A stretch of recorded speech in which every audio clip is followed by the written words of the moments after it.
लड़की वाले हैं ना। विनोद गुप्ता एक छोटी सी दुकान चलाते थे। उनकी एक ही बेटी थी जिसका नाम था अंजलि। विनोद जी अपनी बेटी को जान से भी ज्यादा प्रेम करते थे। अपनी कमाई की पाई पाई उन्होंने बेटी को अच्छी शिक्षा दिलवाने में खर्च कर दी थी। आज अंजलि को देखने के लिए एक लड़का आने वाला था, इसलिए विनोद और उनकी पत्नी शांति तैयारी में लगे हुए थे। कुछ देर बाद, भाई साहब, लड़की तो आपकी हमें बहुत पसंद है, लेकिन पहले कुछ लेन देन की बात तय हो जाए तो बात आगे बढ़ाए। देखिए भाई साहब, अगर आपकी कोई डिमांड है तो आप साफ साफ बता दो। हम भी ऐसे अंधेरे में रहकर रिश्ता नहीं करना चाहते। भाई साहब, वैसे तो हमारे तरुण को एक लंबी और गोरी लड़की की इच्छा थी, लेकिन कोई बात नहीं, हम अपने बेटे की पसंद के साथ भी समझौता करने को तैयार हैं। बस आप 10 लाख रुपए का इंतजाम करवा दीजिए। ऐसा मत समझिएगा कि ये रुपये हम अपने लिए मांग रहे हैं। नहीं नहीं नहीं नहीं नहीं, इन रुपयों से तो हम आपकी ही बिटिया के लिए गहने, कपड़े और बाकी तमाम चीज़ लेने वाले हैं। आप ये समझ लीजिए कि ये पैसा आप हमें नहीं, अपनी बेटी को दे रहे हैं। देखिए भाई साहब, पहली बात तो ये कि आपके बेटे ने सिर्फ ग्रेजुएशन की हुई है और मेरी बेटी MA B.Ed है, स्कूल में पढ़ा रही है। आपके बेटे से ज्यादा नहीं तो उसके बराबर तो कमाई लेती है। अगर ये दहेज आप मेरी बेटी के छोटे कद या जैसा आपने कहा दबे रंग के कारण मांग रहे हैं तो माफ कीजिए, हमें नहीं लगता कि दहेज देकर हमें आपके बेटे से कोई बेमेल रिश्ता जुड़ना चाहिए। आप बिटिया में कमी भी निकाल रहे हैं और रिश्ता भी मांग रहे हैं। अरे भाई साहब, आप किस दुनिया में जी रहे हैं? आप लड़की को कलेक्टर भी बना दीजिए, उसके बाद भी शादी में दहेज तो लड़की का बाप देगा ही। आपकी बेटी मेरे बेटे से ज्यादा पढ़ी लिखी है, तो आप क्या चाह रहे हैं कि शादी में दहेज हम दे आपकी बेटी को? सही बताए तो भाई साहब, हम दहेज लेने और देने दोनों के सख्त खिलाफ हैं। हमारा संबंध आपके साथ जुड़ नहीं पाएगा। विनोद की बात सुनकर लड़के वाले वहां से लौट जाते हैं। कुछ दिन बाद, अरे शांति, सब तैयारियां हो गई ना? लड़के वाले बस आते ही होंगे। सब तैयारी हो गई है अंजलि के पापा, लेकिन तैयारी करने से कहाँ कोई फायदा होता है। होना तो आज भी वही है जो आज तक होता रहा है। अरे भाग्यवान, तुम ऐसा क्यों सोचती हो? भगवान जब बेटी देता है तो उसका जोड़ा भी जरूर बनाकर भेजता है। और वैसे भी कहते हैं ना, ईश्वर के घर में देर है लेकिन अंधेर नहीं है। माना कि हमें अपनी बिटिया के लिए लड़का ढूंढने में थोड़ा समय लग रहा है, लेकिन देखना, हमें जल्द ही कोई अच्छा लड़का मिल ही जाएगा। थोड़ी देर हो गई होती ना तो मैं ऐसी बातें नहीं करती। पूरे 4 साल हो गए हैं, एक के बाद दूसरा, दूसरे के बाद तीसरा। अब तो मैं गिनती भी भूल गई हूँ कि इस घर में आज तक कितने लड़के हमारी अंजलि को देखने आ चुके हैं। अब तो रिश्तेदार भी पूछने लगे हैं कि अंजलि 30 की उम्र छूने को तैयार है, हम लोग उसकी शादी कब करेंगे। तभी जुबान में ये बात भी सोसाइटी में उड़ गई है कि ज़रूर हमारी लड़की में कोई ना कोई कमी है, जिसकी वजह से सब रिश्ते हाथ से निकलते जाते हैं। अब दुनिया को क्या बताए शांति कि कमी हमारी बिटिया में नहीं, हमारे गरीब होने में है। अरे मिडिल क्लास आदमी अपने बच्चों को पढ़ा लिखा कर काबिल बनाए या बेटियों की शादी के लिए दहेज जोड़े। मैंने तो हमेशा यही सोचा कि बेटी की शिक्षा दीक्षा में कोई कमी ना आने पाए, इसलिए जो भी कमाया सब इनके ऊपर ही खर्च कर दिया। लेकिन सच्चाई आज भी वही है शांति कि जो बाप अच्छा दहेज नहीं दे सकता, उसकी बेटी के गुण भी फीके पड़ जाते हैं। हमारी बिटिया से कम पढ़े लड़के भी आकर दहेज की बड़ी बड़ी मांग रखते हैं। तुम फिक्र मत करो, आज ये रिश्ता होकर रहेगा। मैंने कुछ सोचा है। कुछ देर बाद लड़के वाले अंजलि को देखने आते हैं। कुछ देर की औपचारिक बातों के बाद लड़के वाले अपने घर को लौट जाते हैं। आपको अपने मन की बात बताऊं, ये लड़का शेखर मुझे अपनी अंजलि के लिए बहुत पसंद आया है। पढ़ा लिखा भी है और नौकरी भी अच्छी करता है। घर वाले भी शरीफ लग रहे थे। अब कोशिश करिए ना कि हमारी अंजलि की बात यहाँ किसी तरह पक्की हो जाए। तुमने तो मेरे मन की बात कह दी शांति, मुझे भी शेखर बहुत पसंद आया है। अगले दिन दोपहर के 2 बजे विनोद के दरवाजे पर दस्तक होती है। अरे भाई साहब, आप यहाँ? मैं भी अभी आपको फोन मिलाने के बारे में सोच रहा था। भाई साहब, हमें ये रिश्ता मंजूर है। अब बस आप लोग शादी की तैयारी करिए। और हाँ, हम लोगों का विचार तो यही है कि जितनी जल्दी हो सके उतनी जल्दी आप अपनी बेटी को विदा करके हमारे यहाँ भेज दें। शेखर के पिता की बात सुनकर विनोद बाबू की खुशी का ठिकाना नहीं था। जी जी जी जी, जैसा आप कहें। जल्द ही शेखर और अंजलि की सगाई का मुहूर्त निकलता है और दोनों की सगाई हो जाती है। सगाई के बाद अब शेखर और अंजलि में अक्सर ही फोन पर बातें होने लगती है। आप ठीक कहते थे, ऊपर वाले के यहाँ देर है लेकिन अंधेर नहीं। बेशक हमें अंजलि के लिए लड़का ढूंढने में 4 साल लगे, लेकिन बिल्कुल हीरे जैसा लड़का मिला है हमें हमारी अंजलि के लिए। और दोनों को एक साथ देखकर तो ऐसा लगता है ऊपर वाले ने फुर्सत से बनाई है इनकी जोड़ी। शांति, रिश्ता तो हमने अपनी समझ से तय कर दिया, लेकिन कभी कभी मेरे मन में यही ख्याल आता है कि बिटिया को ये रिश्ता पसंद तो है ना। कहीं ऐसा तो नहीं कि हमारी खुशी के लिए उसने हाँ कर दिया हो। अरे नहीं जी, मैंने अंजलि की आंखों में देखा है, उसके चेहरे की खुशी देखते ही बनती है। अब तो दोनों घंटों फोन पर बातें भी करते हैं। शादी में 1 महीने का समय रह गया है। अब तो मेरी ईश्वर से यही प्रार्थना है कि बस अच्छे से हो जाए सब। विनोद और शांति अपनी बेटी अंजलि की शादी की तैयारी में व्यस्त थे कि तभी अचानक एक दिन शेखर के पिता अरुण का फोन आता है। विनोद भाई साहब, आपसे कुछ ज़रूरी बात करनी थी। आप कहे तो हम आपके यहाँ आ जाए? जी भाई साहब, बिल्कुल आ जाइए, आप ही का घर है। जब आपका मन करे आप अधिकार से आ सकते हैं यहाँ। कुछ देर बाद अरुण अपने बड़े भाई साहब को लेकर विनोद के यहाँ पहुँच जाता है। अंजलि उस समय अपनी जॉब पर गई हुई थी और घर में सिर्फ विनोद और उसकी पत्नी शांति ही थे। भाई साहब, रिश्ता तो पक्का हो गया, लेकिन लेन देन की कोई बात तो इसने की ही नहीं। वो क्या है ना, मेरा छोटा भाई जरा संकोची स्वभाव का है। आज हमें पता चला तो हमने कहा चलो इसमें संकोच कैसा, रिश्तेदारी जोड़ रहा है तो बातें दोनों पक्ष के बीच साफ होनी चाहिए। जी भाई साहब, ठीक कहा आपने। देखिए भाई साहब, ऐसी कोई विशेष मांग तो है नहीं हमारी। अब अपनी बेटी की गृहस्थी के लिए जरूरी सामान तो हर बाप उसे देता ही है। जी, लेकिन आप अपने विचार थोड़े खुलकर बता देते तो हमें आसानी होती। भाई साहब देखिए, घर का फर्नीचर, इलेक्ट्रॉनिक्स का सामान तो आप देंगे ही, बस थोड़ा देख लीजिएगा कि टीवी 65 इंच से कम का ना हो, और वो लकड़ी का नहीं, एल शेप का सोफा आता है, वही बुक कर देना आप। अब शादी के बाद आपकी बेटी हमारे शेखर के साथ बेंगलुरु रहने जाएगी। बेटा तो हमारा पूरा दिन ऑफिस में रहता है, घर में रहेगा कौन? आपकी बेटी ही तो रहेगी, सही कहा ना। अब आजकल की लड़कियां कहाँ गर्मी में रह पाती है, तो उसके लिए एसी जरूर लगवा दीजिएगा। और हमारे बेटे को ना पिज्ज़ा खाना बड़ा पसंद है, तो अवन थोड़ा अच्छी क्वालिटी का लेना जिसमें पिज्ज़ा वगैरह ज़रा बढ़िया से बन जाए। जी जी ठीक है, कोई समस्या नहीं, हम करवा देंगे। भाई साहब, हमें एक बात और कहनी थी। देखिए, हम चाहते हैं अपनी बहू को एक नई चमचमाती गाड़ी में ही अपने घर आते हुए देखे। देखिए, ख्वाहिश तो हर माँ बाप की होती है कि बेटे की शादी होगी, सारे अरमान पूरे करेंगे।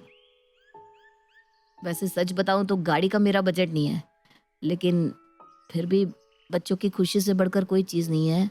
मैं किसी तरह ये भी करवा दूंगा, बस अब बारात लाने की तैयारी करिए। अरुण के जाने के बाद ये क्या किया जी आपने? उनकी सारी डिमांड पर हाँ कर दिया। गाड़ी देने का हमारा तो कोई विचार नहीं था, अब अचानक से कहाँ से इतने पैसे आएंगे? देखो भाग्यवान, अब से पहले जितने रिश्ते हाथ से निकले ना, वो भी इसी वजह से निकले क्योंकि हम दहेज देने के सक्षम नहीं थे।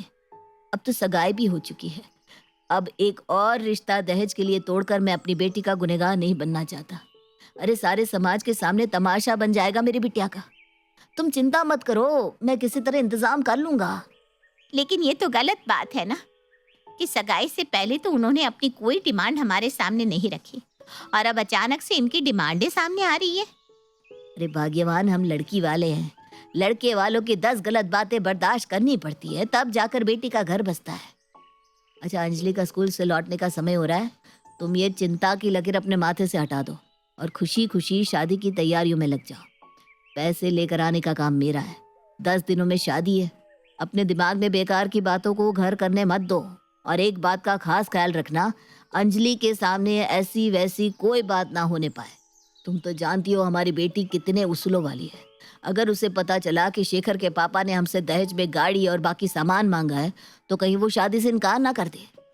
शांति और विनोद अपनी तरफ से पूरी कोशिश कर रहे थे कि वे अंजलि के सामने इस तरह की कोई बात ना करें, इधर विनोद बाबू दहेज की रकम इकट्ठा करने के लिए अपनी एड़ियां घिस रहे थे। रात की 2 बज रहे हैं, आप अभी तक सोए नहीं? बाहर कितना ठंडा मौसम है और आप यहाँ आंगन में टहल रहे हैं। ऐसे चहलकदमी करने से आपकी परेशानियां सुलझने वाली नहीं है। चलिए अंदर चलिए। शांति, कुछ समझ में नहीं आ रहा।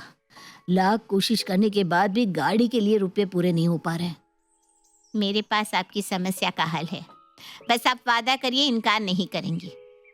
बेटे की शादी की जिम्मेदारी सिर्फ पिता की नहीं होती, माँ की भी तो कुछ जिम्मेदारी होती है। आप यहीं बैठिए, मैं अभी आई। कुछ देर बाद शांति एक थैली में अपने गहने और कुछ रुपए लेकर वहां आती है। देखिए, मेरी तो अब इन गहनों को पहनने की उम्र नहीं रही। अगर ये गहने बिटिया के काम आ सके तो इससे अच्छी बात क्या होगी। और ये कुछ पैसे हैं जो मैंने सालों से घर खर्च से बचाकर इकट्ठे किए थे। 1.5 लाख होंगे और इन जेवर से भी 3-4 लाख रुपए तो आराम से मिल जाएंगे। क्या बात कर रही हो शांति? तुम्हें कुछ दे नहीं सकता तो कम से कम तुमसे तुम्हारे गहने छीनने का तो अधिकार नहीं है मुझे। मैं ये गहने नहीं ले सकता। बेकार की बातें मत करिए अंजलि, हम दोनों की जिम्मेदारी है। इस समय आप सिर्फ उसकी शादी के बारे में सोचिए, बाकी बातें भूल जाइए। विनोद पत्नी के गहने बेचकर गाड़ी बुक करने जा रहा था कि रास्ते में ही अरुण का फोन उसके पास आता है। भाई साहब, एक बड़ी जरूरी बात आपको बतानी थी। अब गाड़ी दे तो रहे हैं, लेकिन जिसे चलानी है, गाड़ी होनी तो उसी की पसंद की चाहिए ना। आपकी कोई विशेष पसंद है तो बता दीजिए, मैं गाड़ी बुक करवाने के लिए ही निकला था। ओ भाई साहब, लड़का हमारा ना थोड़ा शर्मिला है, इसलिए अपना मन की बात आपसे कह नहीं पाया। दरअसल उसे टाटा सफारी गाड़ी पसंद है, और हाँ, काले रंग की ही बुक कीजिएगा। कैसी बात कर रहे हैं भाई साहब? टाटा सफारी तो 16 लाख की गाड़ी है। मैं इतनी महंगी गाड़ी देने की हालत में नहीं हूँ। शादी में बस अब 6 दिन बाकी है। अब ऐसे अचानक इतना पैसा मैं कहाँ से लाऊंगा? हमारी आपसे सिर्फ 4 पहिया गाड़ी की बात हुई थी। किसी तरह मैंने 5 लाख रुपए का इंतजाम किया है। इससे बड़ी गाड़ी दे पाना फिलहाल मेरे बजट में बिल्कुल भी नहीं है। अरे भाई साहब, बच्चों की खुशी के लिए लोग क्या कुछ नहीं करते। बेटी के बाप अपना घर मकान तक गिरवी रख देते हैं, और आप अपने दामाद को उसकी पसंद की गाड़ी नहीं दिलवा सकते? अरे कौन सी मर्सिडीज मांग ली मेरे बेटे ने? टाटा की छोटी सी गाड़ी की डिमांड है। अब आप देख लीजिए, कहीं ऐसा ना हो कि एक छोटी सी बात के लिए बना बना रिश्ता बेखर जाए। सोचने के लिए भरपूर समय लीजिए, और घर जाकर एक बार बहन जी से मधु की बात भी करवा दीजिए। अब जरा कपड़ों का लेन देन उन्हें समझा देंगी। समधी की बात सुनकर विनोद हक्का बक्का सा घर पहुंचता है। क्या हुआ जी, आप तो गाड़ी बुक करने गए थे ना? कुछ बात हो गई क्या? पैसे कम रह गए क्या? भाग्यवान, अगर तुम सुनोगी ना तो तुम्हारे भी पैरों के नीचे से जमीन निकल जाएगी। लड़के वालों ने 15 लाख की गाड़ी की डिमांड की है। मुझे समझ में नहीं आ रहा कहाँ से लाऊं इतने पैसे। तो आपको साफ साफ मना कर देना चाहिए था ना। रिश्ता जोड़ते समय उन लोगों ने देखा नहीं था कि हमारी हैसियत क्या है और क्या नहीं? मैंने साफ साफ उन्हें कह दिया कि हम इतना खर्च करने की स्थिति में नहीं है, तो उन्होंने सामने से रिश्ता तोड़ने की धमकी दे डाली। समझ में नहीं आ रहा भाग्यवान, शादी में बस 6 दिन बचे और लड़के वाले एक के बाद एक नई शर्त रखते ही जा रहे। हमारे लिए तो आगे कुआं और पीछे खाए वाली स्थिति हो गई है। पता नहीं क्या होगा मेरी बच्ची का। कितनी मुश्किल से तो यहाँ रिश्ता जुड़ा था और अब यहाँ भी। ये समय रोने पिटने का नहीं है। मैं पैसों का इंतजाम करने की कोशिश करता हूँ। और आप, भाई साहब ने कहा था कि एक बार तुम मधु बहन जी से बात कर लो, उन्हें कुछ बताना था तुम्हें। शांति अपनी समधन मधु को फोन लगाती है। नमस्ते बहन जी, कैसी हैं आप? वो जरा ना आपको ये बताना था कि शादी में हमारे यहाँ 60 लोगों के कपड़े आएंगे। इसके अलावा हमारे पूरे परिवार के लिए तो आपने कपड़े और गहने पहले ही ले लिए होंगे, है ना? अच्छा, एक बात का और ख्याल रखिएगा बहन जी, शेखर मेरा इकलौता बेटा है। कपड़े ऐसे दीजिएगा कि कल को कोई आकर हमें ताने ना मारे। हाँ ठीक है बहन जी, हम इंतजाम करवाते हैं। फोन रखने के बाद देख रहे हैं आप, कितना सीधा साधा परिवार समझा था हमने। उस समय तो चट मंगनी और पट ब्याह की बातें कर रहे थे, और अब हर गुजरते दिन के साथ उनकी डिमांड बढ़ती जा रही है। एक और नई डिमांड आ गई है उनकी तरफ से। कहती हैं 60 लोगों के कपड़े भिजवा दीजिए, और कपड़े सबके बढ़िया होने चाहिए, और अपने पूरे परिवार के लिए कपड़े और गहने अलग से मंगवाए हैं। लड़की वालों के हिसाब से शादी करने में तो हम बिक जाएंगे शांति। क्या करे, कुछ समझ में ही नहीं आ रहा। अगर यही बात इन्होंने 2 महीने पहले कही होती ना, तो मुझे एक पल ना लगता रिश्ता तोड़ने में। लेकिन इन 2 महीनों में बिटिया का रिश्ता जुड़ गया है शेखर के साथ। उसके चेहरे की खुशी बताती है कि शेखर उसे पसंद है और वो मन ही मन उसे अपना चुकी है। अब इस मोड़ पर आकर शेखर के साथ रिश्ता तोड़ने जैसा पाप करना भी मुझे ठीक नहीं लग रहा। हमारे पास ले देकर अब ये मकान ही बचा है। आप इस मकान को बेचकर रुपये ले आइए। बेटी की शादी तो हमें करनी ही है। और बुढ़ापे में हम क्या सड़कों पर भीख मांगेंगे? कैसी बात करती हो तुम? हम कहीं किराए के मकान में रह लेंगे। आपकी दुकान तो है ही। हमारा क्या है, आज हम हैं कल नहीं। लेकिन बेटी का भविष्य तो सुधारना ही होगा ना। लेकिन इतनी जल्दी मकान का खरीदार भी नहीं मिलेगा। आप ना एक बार पड़ोस वाले गुप्ता जी से बात करके देखिए। वो कई बार इच्छा जता चुके हैं हमारे मकान को खरीदने की। शांति की बात सुनकर विनोद बाबू पड़ोस वाले गुप्ता जी के यहाँ पहुँचते हैं और सारी व्यथा विस्तार पूर्वक उन्हें सुनाने लगते हैं। गुप्ता जी और विनोद बाबू की बातें गुप्ता जी की बेटी परिधि भी सुन लेती है और गुस्से में अंजलि के पास जाती है। शादी के बाद लड़कियां बदल जाती है ऐसा मैंने सुना था अंजलि, लेकिन तू तो शादी से पहले ही बदल गई। तुझे अपने मम्मी पापा की तकलीफ दिखाई नहीं दे रही या तू देखना ही नहीं चाहती? ये सब क्या बोल रही है तू? साफ साफ बता। तेरे ससुराल वालों ने 15 लाख की गाड़ी, गहने और भी न जाने क्या क्या डिमांड रखी है तुम्हारी शादी के लिए, और इसी कारण तुम्हारे पापा अपना मकान मेरे पापा को बेच रहे हैं। क्या कह रही तू? मैं ये नहीं होने दूंगी। कुछ देर में शेखर अपने मम्मी पापा के साथ अंजलि के घर पहुंच जाता है। अंजलि, मैंने सोचा है कि शादी के बाद हम लोग हनीमून पर मालदीव चलेंगे। उसका लगभग 2 लाख का खर्च आएगा। अंकल, 50,000 तो मैं खर्च कर दूंगा, बस आप 1.5 लाख दे देना। अगर मालदीव जाने की औकात नहीं है तो किसने कहा है मालदीव ही जाओ? अरे जाकर जुहू चौपाटी पर भी तो समंदर देख सकती हो। ये क्या तरीका हुआ बात करने का? अभी के अभी माफी मांगो, नहीं तो हमें रिश्ता तोड़ने में एक पल नहीं लगेगा। अरे अरे बेटा, ये क्या बोल रहे हो तुम? अब तो पूरे 2 लाख आप ही देंगे, नहीं तो अभी के अभी हम लोग ये रिश्ता तोड़ रहे हैं। अबे भिखारी, तू क्या रिश्ता तोड़ेगा? रिश्ता मैं तोड़ती हूँ तुझसे। अगर मुझे पता होता ना कि शराफत का नकाब पहने लुटेरे हो तुम लोग, तो मैं 10 मिनट भी अपने घर में बैठने ना देती। गाड़ी में बैठने का शौक तब पालना जब खरीदने की औकात हो। जितना सामान आप अपने जीवन भर की कमाई से नहीं खरीद सकते, चाहते हैं कि एक पल में मेरे पापा आपको खरीद कर दे दे। हाँ, आपका बेटा ना हुआ ब्लैंक चेक हो गया। शर्म नाम की कोई चीज है या नहीं आप लोगों में? मेरे पापा कह कहकर थके कि उनके पास पैसे नहीं है, उनके पास पैसे नहीं है, लेकिन आप लोगों को शर्म नहीं आ रही है। एक के बाद दूसरी डिमांड, दूसरी के बाद तीसरी डिमांड, और आज फिर चले आए बेशर्मों की तरह यहाँ 2 लाख मांगने। अरे थू है आप जैसे लोगों पर। 2 मिनट के अंदर यहाँ से दफा हो जाइए, वरना धक्के मार के घर से बाहर निकाल दूंगी। अंजलि की बात सुनकर शेखर और उसके पापा बेइज्जत होकर वहां से चले जाते हैं। पापा, इन भेड़ियों से मेरा ब्याह कराने से अच्छा है कि आप यही मेरा गला दबाकर मार डालिए, क्योंकि इनकी भूख कभी खत्म नहीं होने वाली।